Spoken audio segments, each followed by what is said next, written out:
حضرت بلال سے لوگوں نے کہا آپ نبی پاک سے متاثر کیسے ہوئے؟ تو جناب بلال کہنے لگے میں زیادہ لوگوں کو، مکے کے لوگوں کو جانتا ہی نہیں تھا، کیونکہ میری ڈیوٹی تھی گھر میں کام کرنے کی، اور مجھے سخت سزا ملتی تھی امیہ بن خلف کی طرف سے۔ بلکہ تحقیق یہ ہے کہ یہ عبداللہ بن جدعان کے غلام تھے۔ امیہ بن خلف نے تو جب انہوں نے کلمہ پڑھا تو پھر خریدا۔ عبداللہ بن جدعان کہنے لگا میں فارغ نہیں، آپ لے لیں، آپ اس کو سزائیں دیں۔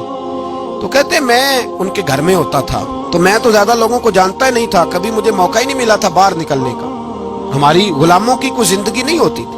حضرت بلال کہتے ہیں ایک دن مجھے بخار چڑھ گیا بڑا تیز، میں لوگوں کو جانتا نہیں تھا۔ فرماتے مجھے تیز بخار چڑھ گیا تو ٹھنڈ بڑی سخت تھی، میرے مالک نے مجھے کئی کلو جوں دیے پیسنے کو چکی پہ۔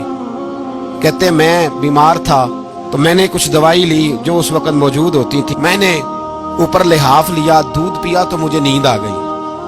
جب میں سویا تو میرا مالک آ گیا، اس نے آ کر کے مجھے سوئے ہوئے دیکھا تو کھینچ کر کمبل اتارا، رضائی اتاری، لحاف اتارا، کہنے لگا اب تیری سزا یہ ہے کہ تو کھلے میدان میں بیٹھے گا، وہاں چکی پیسے گا، اور دوسری سزا یہ ہے کہ تجھے قمیض پہننے کی بھی اجازت نہیں۔ حضرت بلال کہتے ہیں تیز بخار، ٹھنڈ کا عالم، اور جب میں چکی پیس رہا تھا تو رو رہا تھا۔ سیدنا بلال حبشی رضی اللہ تعالیٰ عنہ فرماتے ہیں میرے دروازے کے قریب سے رسول پاک گزرے اور مجھے ہائے ہائے کرتے دیکھا تو دستک دی۔ میں نے کہا کون ہے؟ دروازہ کھلے آ جاؤ۔ محبوب اندر آئے تو پوچھنے لگے کیوں رو رہے ہو؟ میں نے کہا جاؤ اپنا کام کرو، یہاں دکھ سارے پوچھتے ہیں، مداوا کوئی نہیں کرتا، یہاں باتیں سارے سنتے ہیں، یہاں تقریریں سارے کرتے ہیں، حقوق غریباں پر بات سارے کرتے ہیں، مداوا کوئی نہیں کرتا، جاؤ اپنا کام کرو۔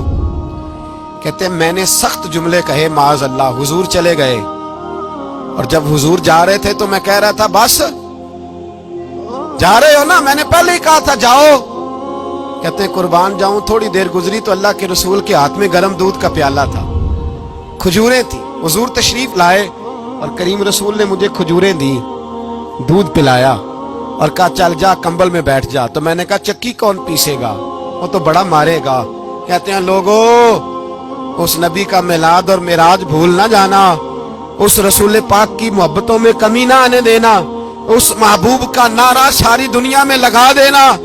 فرماتے ہیں میرے حبیب کے میں قربان جاؤں، مصطفیٰ کریم نے فرمایا تو بیٹھ رضائی میں اور آج تیرے حصے کی چکی میں پیسوں گا۔ کہتے ہیں ساری رات حضور چکی پیستے رہے، ساری رات۔ سویرے میں اٹھا اور میرے حبیب پاک نے مجھے وہ سارا کچھ دیا اور خود چلے گئے۔ اگلی رات پھر آئی تو حضور پھر آ گئے، مجھے پھر رضائی میں لٹایا، دودھ پلایا اور ساری رات چکی پیسی۔